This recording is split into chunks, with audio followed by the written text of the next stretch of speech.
Welcome to the Brian Buffini Show, where we explore the mindsets, motivation, and methodologies of success. Here's your host, Brian Buffini.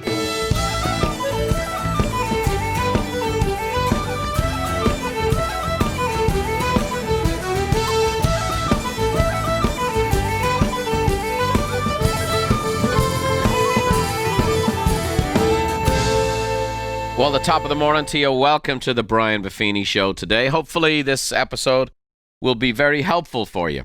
And so it's called the power of persuasion. This is something that is useful in regular life and our discussions. And also for many of you who are involved in some form of sales, power of persuasion, again, is critical. And, I've been listening to this my whole life. In Ireland, they say, Buffini, you have the gift of gab. You could sell ice to an Eskimo. That's how they used to say it to me. Because you could sell anything, basically, is the premise. And I've been told that many times. Brian, you can sell anything. The truth of the matter is, it couldn't be further from the truth. I can't just sell anything, and I never have been able to do such a thing. I can't sell anything I don't believe in. I can't convince anybody to do something I'm not convinced of myself.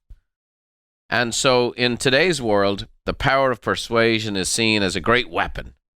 You can get people to do what you want. You can influence people the way you want. You can win any argument that you want to win. And there is no doubt, my wife will attest to this. I'm not a fun guy to have an argument with. I'm very good at mental gymnastics and those kinds of things. But I hope to raise the level of this conversation today into something that is virtuous. That ultimately you see how persuasion can be such a powerful thing. We're going to focus our time today on two books.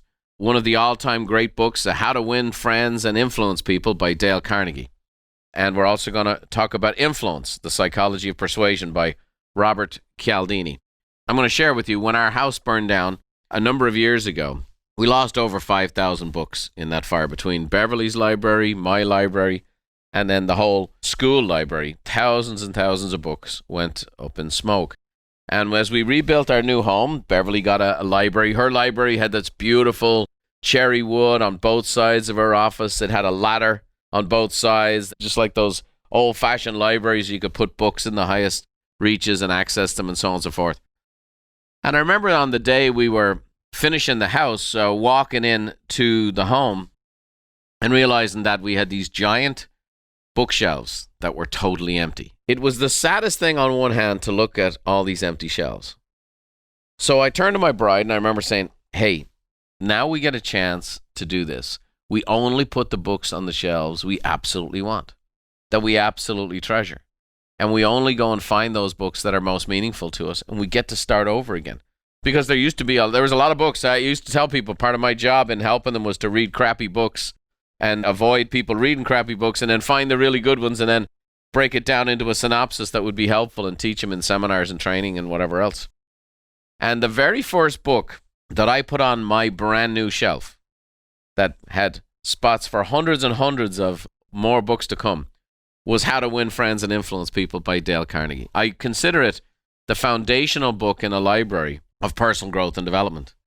And a brilliant man with brilliant insight. That book was ultimately influenced by Russell Conwell's Acres of Diamonds. Carnegie himself, he first wrote a book, How to Speak and Influence People. So he was actually a public speaker. And his first book was about public speaking. And then over the years, as he helped more people, as most great works turn out to be, they're works that evolve over time as you work with the actual challenges and real life outworkings of people practically trying to use the things you're sharing in their real life. And that's where How to Win Friends and Influence People came from. A masterpiece. And having read it many, many times, I read it again before putting it on my brand new bookshelf, and I was not disappointed. And that influences 2/3 of our show today. And so let's give you the 3 points we're going to cover. First of all, and this is just classic Dale Carnegie-isms, you can't win an argument. The second thing we're going to talk about is, why are we arguing? And then the third thing we're going to talk about, and we're going to lean more into Robert Cialdini's book on influence, is that great salespeople have to be skilled at persuasion. And so this is the contrast. And we know argument today. We know today that discussion is dead. Debate is dead. Having differing opinions. You get censored online for having differing opinions. And so that is the current trend. And things change. Pendulum swing. We currently have people arguing and nobody winning any argument. And let's talk about that today. Let's talk about why you can't win an argument. First of all, winning an argument is actually losing. That's the first thing you need to know. Winning an argument is actually losing. The next piece to know is that open mouth means a closed mind. And then lastly, a man convinced against his will is of the same opinion still. Well said, Mr. Carnegie. So let's talk about winning an argument and why it's actually losing. It's the small satisfaction for a bridge possibly burnt. And I've done this. I have withered under my own power of words, where I've won arguments but lost battles. What is it? It's a narcissistic need. It's to reconfirm what we already believe. And the truth of the matter is, very little actually ever changes. Dale Carnegie, in his great book, shares a story that he's at a dinner party. And a friend said a quote from the Bible was actually from Shakespeare. Well, Dale dutifully corrected him right away. What he found out is that the power of the words were still the same, but his friend was hurt. And a little emotional withdrawal out of that man's trust account had taken place at dinner. And that's why Dale says you can't win an argument. You can't, because if you lose it, you lose it. And if you win it, you'll lose it. Boy, these are words that we all need today. And in our own home life, maybe you get into an argument. What exactly are we winning? What are we winning with people we live with? What are we winning with people we work with? What does it profit to win that small battle? At the end of the day, you still went to battle. And so that's the big principle here. You can't win an argument. Good to remember the next time you find yourself in one. Here's a second principle Carnegie talked about, is an open mouth is a closed mind. You know, Carnegie always asked the question, if you were wrong, would you actually want to know it? And the truth of the matter is, the answer for most people is no. Pride and ego has a hell of a lot more to do with argument than anything else. We'll talk about it later, the need to be right. And even if we're wrong, we have a need to be right. That's just pure and simple. That's the ego talking. And what we have today in our political discourse, in our conversations.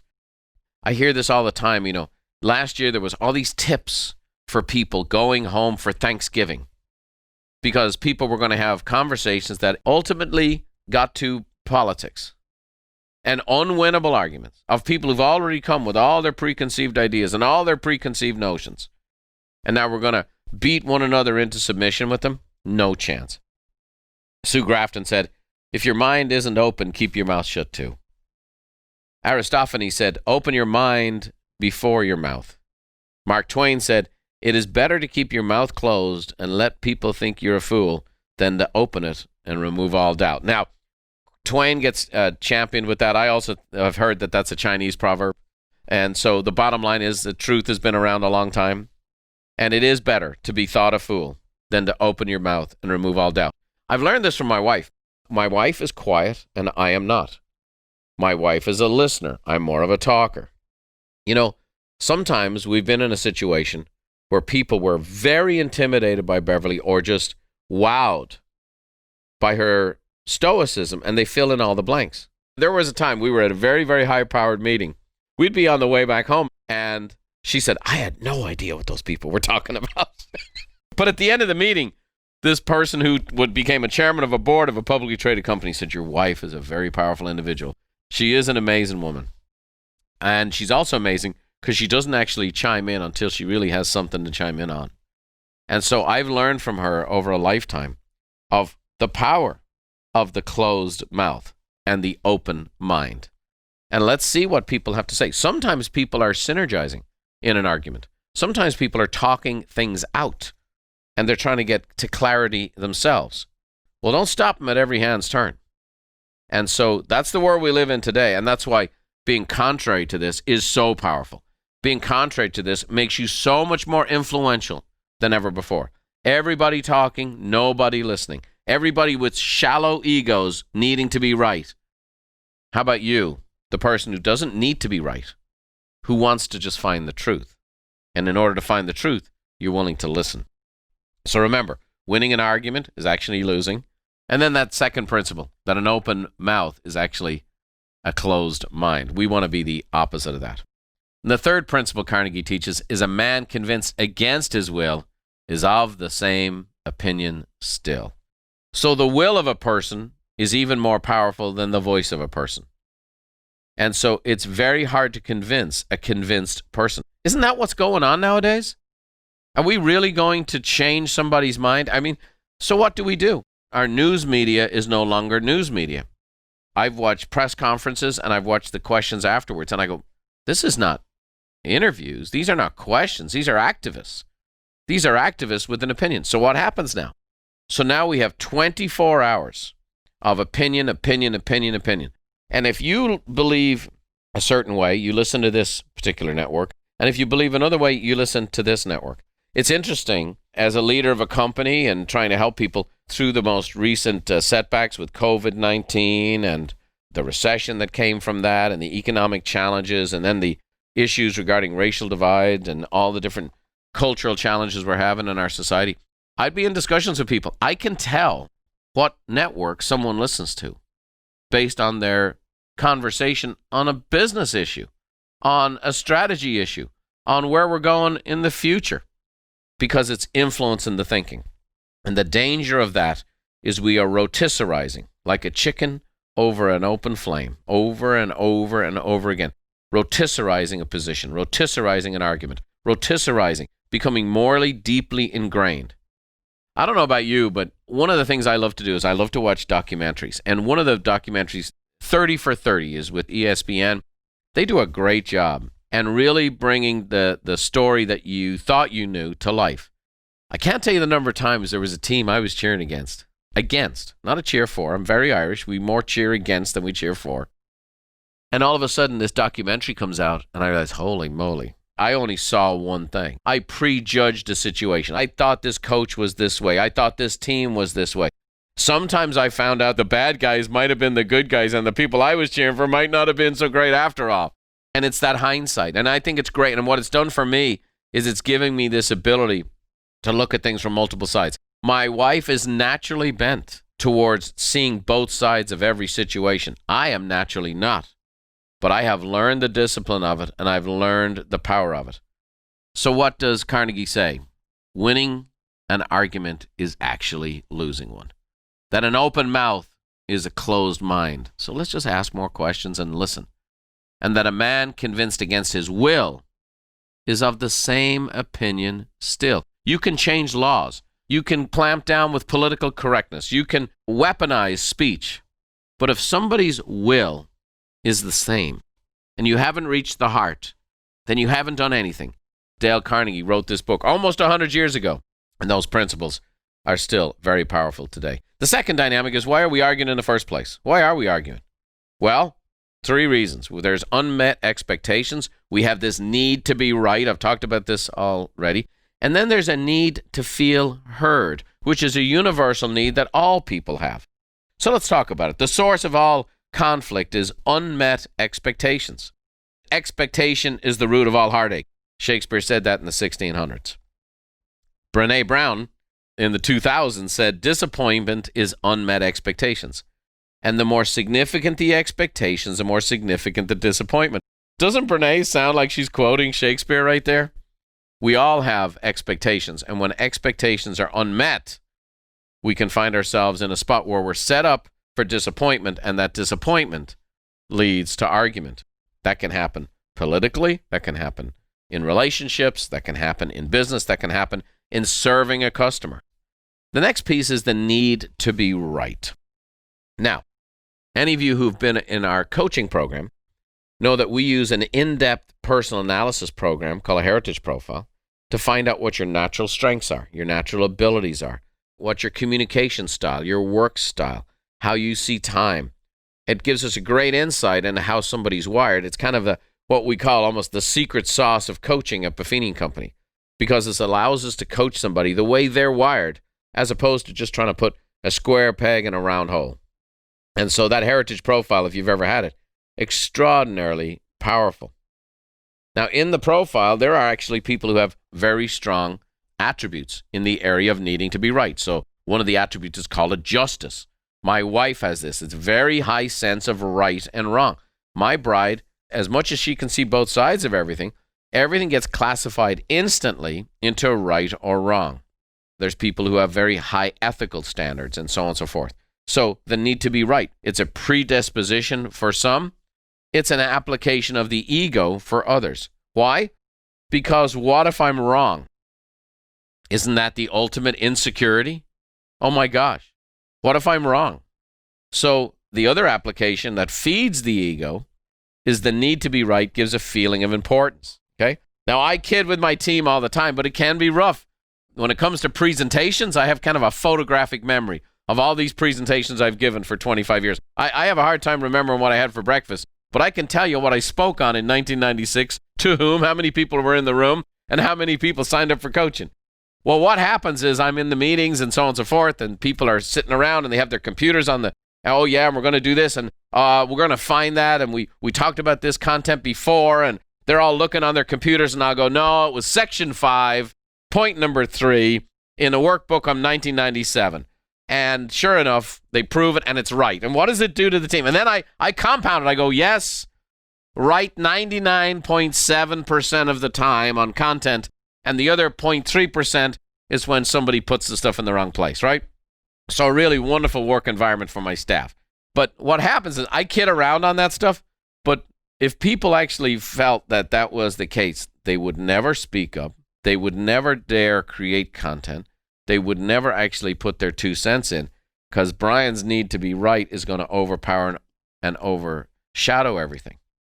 As opposed to, if people feel like I have to be right all the time, they can't take a chance. They can't risk some new content. They can't develop.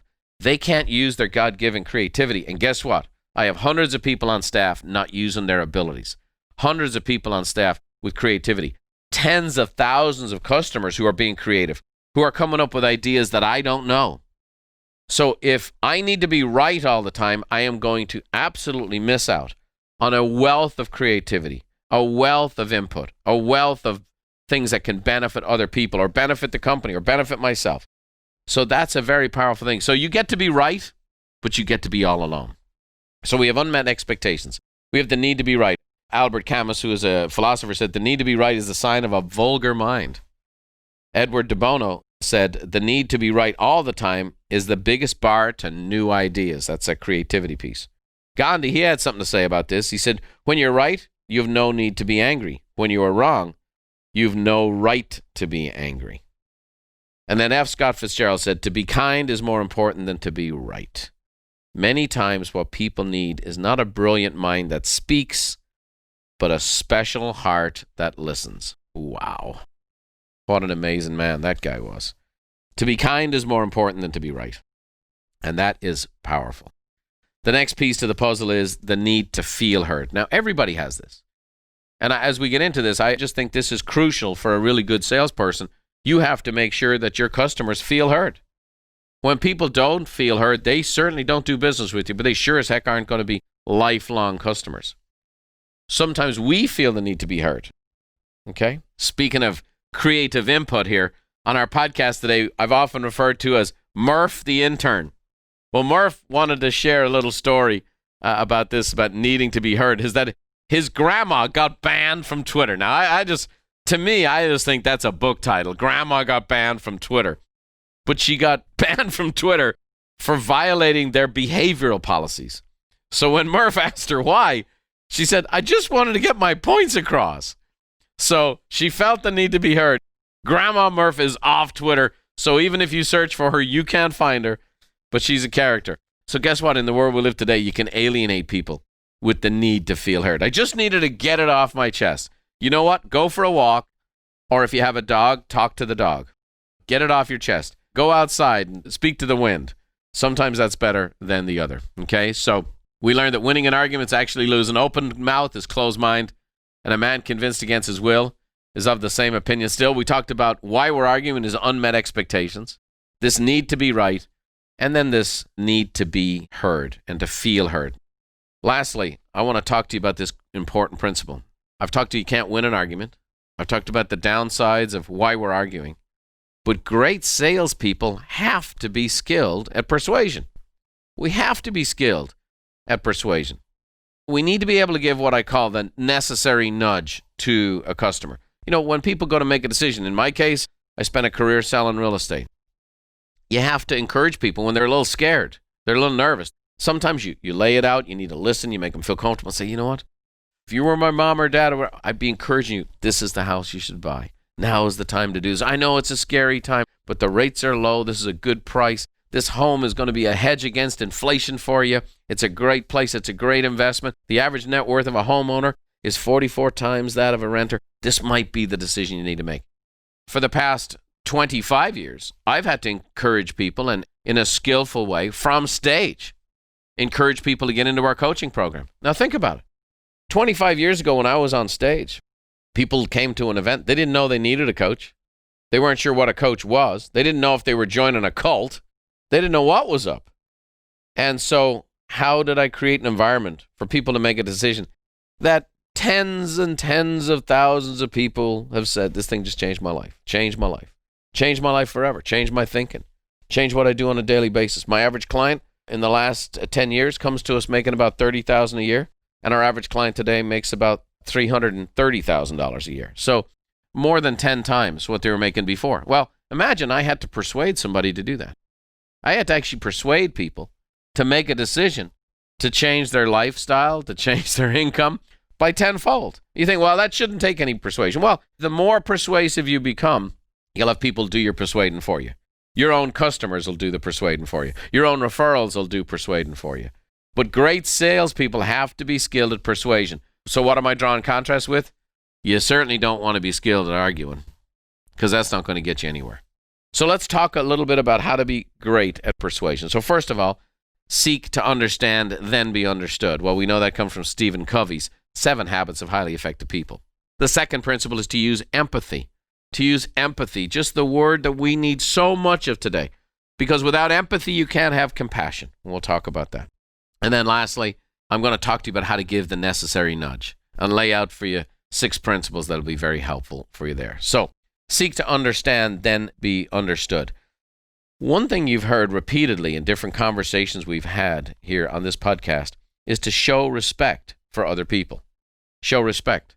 When we had Miles McPherson on, talking about how to heal racial division, for example, one of the sorest spots in our culture today, one of the key elements that Miles talked about is about respect and mutual respect. And in this regard, in regards to persuasion or argument, it's about to show respect for someone else's opinion. Boy, think about how powerful you can be in today's world, where that's just not done anywhere, where you're ridiculed offhand, where your Twitter opinions or your Facebook posts or whatever it is, people just judge them instantaneously and make instantaneous judgments.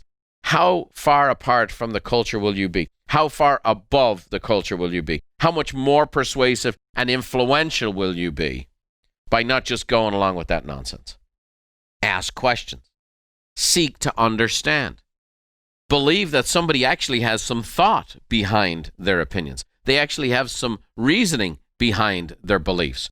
And why don't you try to understand that? Because the more people you understand, the more people I understand, the more people we reach, the more people we can influence, the more people we can serve and help. John Steinbeck, the great writer, I'm always, every time I go to Monterey, California, I do the Steinbeck tour and I walk along the village there. He said, try to understand men. If you understand each other, you will be kind to each other. There it is again. Knowing a man well never leads to hate and almost always leads to love. Boy, isn't that what we need? Albert Einstein said, any fool can know. The point is to understand. John Maxwell said the ability to understand people is one of the greatest assets anyone can ever have. Stephen Covey, most people do not listen with the intent to understand. They listen with the intent to reply. I've always said the key to success is to be countercultural. Go against the grain. Just look at the numbers. Are more people financially well off or less? Where is it lonely? At the top. If you want to be influential, if you want to be effective, if you want to be successful, if you want to be wealthy, if you want to be fit, if you want to have a great marriage, if you want to have a great family, you have to go against the grain. You have to go against the grain. First, seek to understand. Then be understood. The second piece here is to use empathy. Now, Empathy is the ability to understand and share the feelings of another. See, I believe once you have empathy, then you can have compassion. One of the great quotes of all time is a Native American Indian proverb that says, before you walk a mile in another man's moccasins, you first have to remove your own. You have to get out of your own shoes and get into someone else's shoes. I'm going to say this. I've made a fortune in my life. I've made many fortunes. People say, Brian, you're a great public speaker. You're good, I'm a great business guy. I'll tell you, I have one gift. I have one gift that God gave me, and I've made it into a great real estate career, a great coaching and training career, a great real estate investment career. And it's this. God gave me the ability to think from someone else's perspective. When I'm on stage talking to 5,000 people, when I'm preparing for that talk, I'm thinking about who's in the audience. Recently, working on a training program for brand new agents. I think of the individuals I want to help. I think of the single mom with 2 kids that the husband walked out on, that has a couple of $1,000s to her name, who stayed at home for the past 10 years. And now she doesn't know what else to do. She's been out of the workforce. Her resume's out of date. She's a little older now, and the companies are saying, no, we don't want to hire someone of your age. And she goes, you know what? I've always loved homes. I did a lot of work on helping our transaction come together here. I have a good knack for it. People say I'm a people person. People have told me for years I'd be good in real estate. And now she's getting into real estate. She needs to make it go. She's got very little reserves, and her kids' livelihoods are at stake. That's who I think about every single day when I'm building a training program for new agents. And I'm going to share with you, even with my own team, and I have a bunch of fantastic staff, I'm going to tell you that's a rare thing. When I'm on stage preparing a message, I'm thinking about who's in the audience. 5,000 people, I'll come up with 10 individuals on different situations. And people will write me letters. You were just talking to me. You were just talking to me. I don't know how you did it. You were just talking to me. What do people come to me? They go, Brian, how is it that you had 3,000 people at your seminar and all 3,000 signed up for the following seminar a year later and paid in advance? And all these speakers and all these companies want to know the magic of what pixie dust that I sprinkle across the audience to make that happen. So I'm giving you guys a secret right now, is that in the preparation and in the applications, I'm thinking about who's in my audience. I'm thinking from their spot. I'm taking off my own moccasins and I'm stepping into their shoes. It gives me empathy. And when you have empathy, then you can show compassion. There is a distinct lack of empathy in our culture.